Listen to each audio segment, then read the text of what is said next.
শাসক স্বৈরাচারও হতে পারে, আবার শাসকও হতে পারে। আমি একবার দারুস সালাম ব্রুনাই গিয়েছিলাম, মাত্র 2.5 লক্ষ মানুষের দেশ, খনিজ সম্পদ তাদেরকে দান করেছেন। এমন কোনো মূল্যবান খনিজ সম্পদ নেই যেটা ব্রুনাই দেশে পাওয়া যায় না। এর মাঝে রাজার রাজপ্রাসাদটিও দেখালেন। আমি দেখলাম রাজপ্রাসাদের সামনে পাশে কোথাও কোনো পুলিশ অথবা কোনো নিরাপত্তা রক্ষী আমার চোখে পড়ল না। আমি ভালো করে কুটে কুটে দেখলাম, কোনো সিসি ক্যামেরাও দেখলাম না। আমি আমার গাইডকে জিজ্ঞেস করলাম, এটা কি রাজার পরিত্যক্ত বাড়ি নাকি বর্তমান বাসস্থান? তিনি বললেন, না, এখানেই তো তিনি বসবাস করেন। আমি বললাম যে এই দেশের রাজার কোনো নিরাপত্তার প্রয়োজন হয় না? ওই তিনি তার নিরাপত্তা আল্লাহর হাতে ছেড়ে দিয়েছেন। বললেন যে কত মানুষকে আপনি রাস্তায় হাঁটতে দেখেছেন? আমি বললাম, না, খুব একটা, এটাও তো নজরে পড়লো না। তিনি বললেন যে এই দেশের প্রত্যেকটি শ্রমিকেরও ব্যক্তিগত একটা গাড়ি আছে, কারণ রাজা সবকিছু একাই লুটে পুটে খায় না। আল্লাহ যে সম্পদ দিয়েছেন দেশের মানুষকে তা ভাগ করে দিক। এটি রাজতন্ত্রের দেশ, সেখানে ভোট নাই, জনগণ ভোট দেয় না, কিন্তু রাজা তার দেশের জনগণকে তার অন্তরে ধারণ করে। এই জন্য রাজার কোনো সিকিউরিটির প্রয়োজন হয় না, রাজা সিকিউরিটি তার আল্লাহর হাতে সঁপে দিয়েছে। আমি বললাম যে কিসের বলে এমন সুন্দর একটি দেশে গড়তে পারলো, এমন সুশাসক সুবিবেচনা প্রসূত একজন শাসক হতে পারলো? বললেন যে এই রাজা ব্যক্তিগতভাবে একজন আলেম এবং কোরআনের হাফেজ, তিনি কোরআনের আইনে এই দেশটা চালান। আমি জিজ্ঞেস করলাম, দেশটা কি তোমাদের নাকি অন্যদের? বলে, যে কয়টা মুহূর্ত আছে এই দেশ আমার, এই দেশ আমাদের। এই দেশ আমরা বলবো না যে ব্রুনাইবাসীর, আমরা এই দেশের নাগরিক মনে করি নিজেদেরকে, কারণ নাগরিকরা যে সমস্ত সুবিধা পায় সমান সুবিধা আমরা পাই। নাগরিকদের যেমন চিকিৎসা ফ্রি, আমাদেরও চিকিৎসা ফ্রি। নাগরিকদের ছেলেমেয়েদের লেখাপড়ার খরচ ফ্রি, আমাদেরও যাদের পরিবার আছে ছেলেমেয়ের লেখাপড়ার খরচ এখানে আমাদেরকে যোগান দিতে হয় না। এমন একটা সুন্দর দেশ, ছোট্ট মানুষের দেশ, সব মিলাইয়া 5.5 লক্ষ মানুষ সেখানে বসবাস করে। 3 লক্ষ মানুষ বাইরে থেকে সেখানে গিয়েছে বিভিন্ন কাজ এবং পেশা নিয়ে, আর 2.5 লক্ষ মানুষ তাদের দেশের জনগণ আবাল বৃদ্ধ বনিতা। এটি দুনিয়ার একটা চমৎকার মডেল। একমাত্র কারণ সেখানে কোরআন অনুযায়ী বিচারটা পরিচালনা হয়। আজকে জানুয়ারি মাসের 16 তারিখ, আজ থেকে 1 বছর আগে একই মাঠে এই ধরনের একটা কর্মী সম্মেলনের চিন্তাও আমরা করি নাই। কেন করি নাই? সেই সময় এই দেশে এমন একটি সরকার গায়ের জোরে দেশ চালাচ্ছিল যারা মানুষের মুখের ভাষা কেড়ে নিয়েছিল। মানুষ কষ্ট পেলে চিৎকার দিয়ে কাঁদতে পারত না, মানুষ ভালো লাগলে হাসতেও পারত না। মানুষের মুখে একটা অদেখা তালা ঝুলিয়ে দেওয়া হয়েছিল। কেউ যখন সরকারের ভালো কাজের প্রশংসা করত, সরকার খুব পুলকিত হতো। আবার কেউ যখন মন্দ কাজের সমালোচনা করত, আস্তে করে তাকে জেলে ঢুকিয়ে দিত। এরকম একটি ভয়ের সংস্কৃতি বিগত সরকার বাংলাদেশে চালু করেছিল। এরকম দেশ এবং সমাজ কখনো সভ্য শাসকের দেশ হতে পারে না। জনগণ সভ্য থাকলেও আমাদের শাসকরা সভ্য ছিলেন না। এই জন্য তারা জনগণকে সম্মান করতে পারেননি, ভালোবাসতে পারেননি, জনগণকে দেওয়া কথা তারা রক্ষা করতে পারেননি।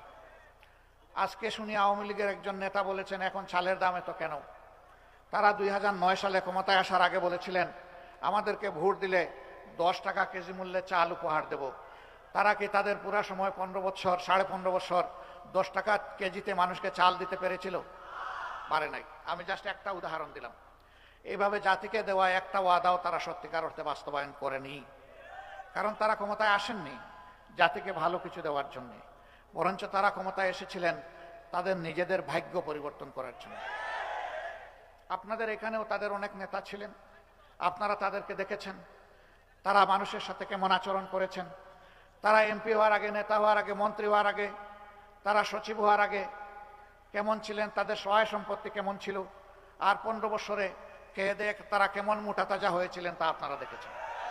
এটি শুধু মাগুরায় নয়, এ চিত্র ছিল সারা বাংলাদেশ।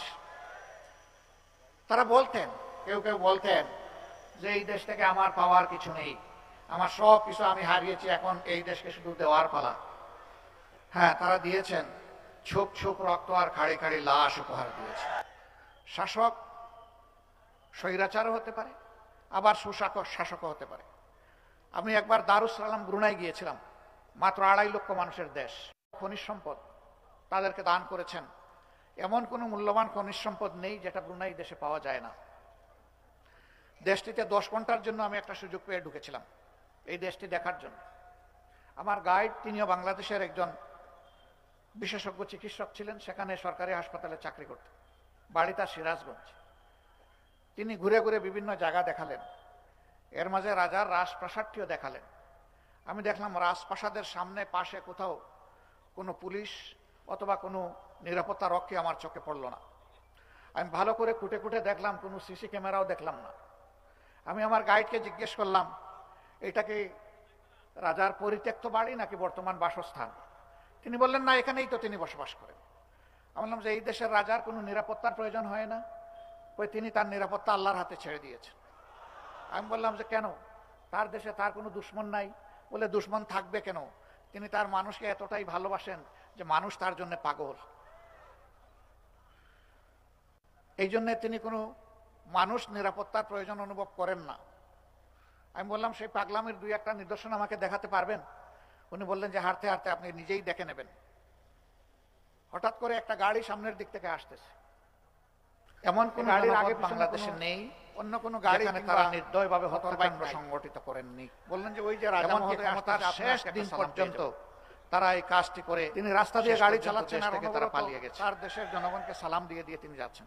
দেশ যদি আপনারই ড্রাইভার, একাই গাড়ি মাটিতে আছেন, মানুষকে যদি ভালোবেসে থাকে, দেখলাম না গাড়ি, তাহলে পালাবেন কেন? এরপরে তিনি বললেন যে এত রাস্তা আপনি অতিক্রম করলেন, কোথাও কি কোনো ট্রেন নজরে পড়েছে? আমি বললাম না তো। বললেন যে অন্য কোনো বাস আপনি দেখলেন পাবলিক ট্রান্সপোর্ট হিসেবে? আমি বললাম না, তাও তো দেখিনি। বললেন যে কত মানুষকে আপনি রাস্তায় হাঁটতে দেখেছেন? আমি বললাম না, খুব একটা, এটাও তো নজরে পড়লো না। তিনি বললেন যে এদেশের প্রত্যেকটি শ্রমিকেরও ব্যক্তিগত একটা গাড়ি আছে। এমনকি বাংলাদেশ থেকে এখানে 53,000 শ্রমিক, তিনি তখন বলেছিলেন, আজ থেকে 4 বছর আগে, 5 বছর আগে, 19 সালে, যে 53,000 শ্রমিক বাংলাদেশেরও এখানে কাজ করে, তাদেরও প্রত্যেকের এখানে গাড়ি আছে, নিজস্ব গাড়ি। কারণ রাজা সবকিছু একাই লুটে পুটে খায় না, আল্লাহ যে সম্পদ দিয়েছেন দেশের মানুষকে তা ভাগ করে দেয়। সন্ধ্যার পরে তিনি একটি গ্রাম এলাকায় আমাকে নিয়ে গেলেন। এটা তাদের ওয়াটার ভিলেজ, পানির উপরে, সমুদ্রের উপরে এই গ্রামটি তারা গড়ে তুলেছে। সেখানে গিয়ে দেখলাম কলেজ আছে, মাদ্রাসা আছে, ভালো ভালো মসজিদ আছে, ক্লাব আছে, খেলার মাঠও আর্টিফিশিয়ালি তৈরি করা হয়েছে, সামাজিক সমস্ত উপকরণ, মানুষের সুস্থ জীবন ধারণের জন্য হসপিটাল, সব কিছু আছে। আমি বললাম যে এরা স্থলভাগ থেকে ছেড়ে এই জলভাগে থাকে কেন? তিনি জবাব দিলেন যে এরা ব্যক্তিগতভাবে মৎস্যজীবী, পেশার দিক থেকে পানির সাথে তাদের গভীর সম্পর্ক, পানি তারা ছাড়তে চায় না। রাজা বহুবার চেষ্টা করেছে স্থলভাগে নিয়ে যাওয়ার, তারা যাবে না। এই জন্য এখানেই তাদেরকে স্থলভাগ বানিয়ে দিয়েছে রাজা। এই সমস্ত সামাজিক উপাদানগুলো এখানে রাজা তাদেরকে দিয়ে দিয়েছে। এটি রাজতন্ত্রের দেশ, সেখানে ভোট নাই, জনগণ ভোট দেয় না, কিন্তু রাজা তার দেশের জনগণকে তার অন্তরে ধারণ করে। এই জন্য রাজার কোনো সিকিউরিটির প্রয়োজন হয় না, রাজা সিকিউরিটি তার আল্লাহর হাতে সঁপে দিয়েছে। আমি বললাম যে কিসের বলে এমন সুন্দর একটি দেশ সে গড়তে পারলো, এমন সুশাসক, সুবিবেচনা প্রসূত একজন শাসক হতে পারলো? বললেন যে এই রাজা ব্যক্তিগতভাবে একজন আলেম এবং কোরআনের হাফেজ, তিনি কোরআনের আইনে এই দেশটা চালান। আমাকে নিয়ে গেল 7 তারকা হোটেলে, চোখ লেগে থাকে ওই হোটেলের দিকে তাকালে, কিন্তু মানুষের কোনো আনাগোনা লক্ষ্য করলাম না। জিজ্ঞাসা করলাম এমন কেন? একটি নয়নাভিরাম লেকের পাড়ে সুরম্য এই 7 তারকা হোটেল গড়ে তোলা হয়েছে। তিনি জবাব দিলেন, এই দেশে আকাম কুকাম হয় না বলে অনেকে আসতে রাজি হয় না। প্রিয় ভাইরা, আমি আবার জিজ্ঞেস করলাম, আপনি কি অনুমান করে বলতে পারবেন যে এই দেশে বছরে কয়টা মানুষ খুন হয়? তিনি বললেন, একজনও না। এই দেশে মানুষ স্বাভাবিক মৃত্যুবরণ করে, কেউ কাউকে খুন করে না। আমি বললাম, করে না কেন? মানুষ তো শুধু অর্থের জন্য মানুষকে খুন করে না, আরও তো বহু কারণে খুন করে। বলে যে এখানে শুধু রাজা না, প্রত্যেকটা মানুষ প্রত্যেকটা মানুষকে ভালোবাসে। এখানে বিদেশিরা যারা কাজ করে তারা মনে করে এটা তাদের দেশ। বাংলাদেশি শ্রমিকদের কাছে 5-7 জনের কাছে উনি নিয়ে গেলেন, ওদেরকে জিজ্ঞেস করলাম, ভাই তোমরা কেমন আছো? দেশের চাইতে এখানে ভালো আছে। তো সে যদি যে দেশে কাজ করতে গিয়েছে সেই দেশটাকে নিজের দেশের চাইতে চমৎকার মনে করে, তাহলে ওই দেশকে ভালোবাসবে না কেন সে? আমি জিজ্ঞেস করলাম, দেশটা কি তোমাদের নাকি অন্যদের? বলে, যে কয়টা মুহূর্ত আছে এই দেশ আমার, এই দেশ আমাদের। এই দেশ আমরা বলবো না যে ব্রুনাইবাসীর, আমরা এদেশের নাগরিক মনে করি নিজেদেরকে। কারণ নাগরিকরা যে সমস্ত সুবিধা পায়, সমান সুবিধা আমরা পাই। নাগরিকদের যেমন চিকিৎসা ফ্রি, আমাদেরও চিকিৎসা ফ্রি। নাগরিকদের ছেলেমেয়েদের লেখাপড়ার খরচ ফ্রি, আমাদেরও যাদের পরিবার আছে ছেলেমেয়ের লেখাপড়ার খরচ এখানে আমাদেরকে যোগান দিতে হয় না। এমন একটা সুন্দর দেশ, ছোট্ট মানুষের দেশ। সব মিলাইয়া 5.5 লক্ষ মানুষ সেখানে বসবাস করে। 3 লক্ষ মানুষ বাইরে থেকে সেখানে গিয়েছে বিভিন্ন কাজ এবং পেশা নিয়ে, আর 2.5 লক্ষ মানুষ তাদের দেশের জনগণ, আবাল বৃদ্ধ বনিতা। এটি দুনিয়ার একটা চমৎকার মডেল। একমাত্র কারণ সেখানে কোরআন অনুযায়ী বিচারটা পরিচালনা হয়, আর সমাজে ন্যায় বিচার প্রতিষ্ঠিত আছে। এই জন্য সমস্ত মানুষ তার অধিকার সে সঠিকভাবে বুঝে পায়। অধিকারের জন্য কাউকে মিছিল করতে হয় না, আন্দোলন করতে হয় না, দাবি তুলতে হয় না। যেমন আমাদের দেশে আমরা প্রতিদিন এই দৃশ্য দেখি, তাদের দেশে এটার প্রয়োজন হয় না। এমন একটি বাংলাদেশ আপনারা চান কিনা? চান। বাংলাদেশ জামাত ইসলামী এই ধরনের একটি বাংলাদেশ গড়ার জন্যই লড়াই করছে।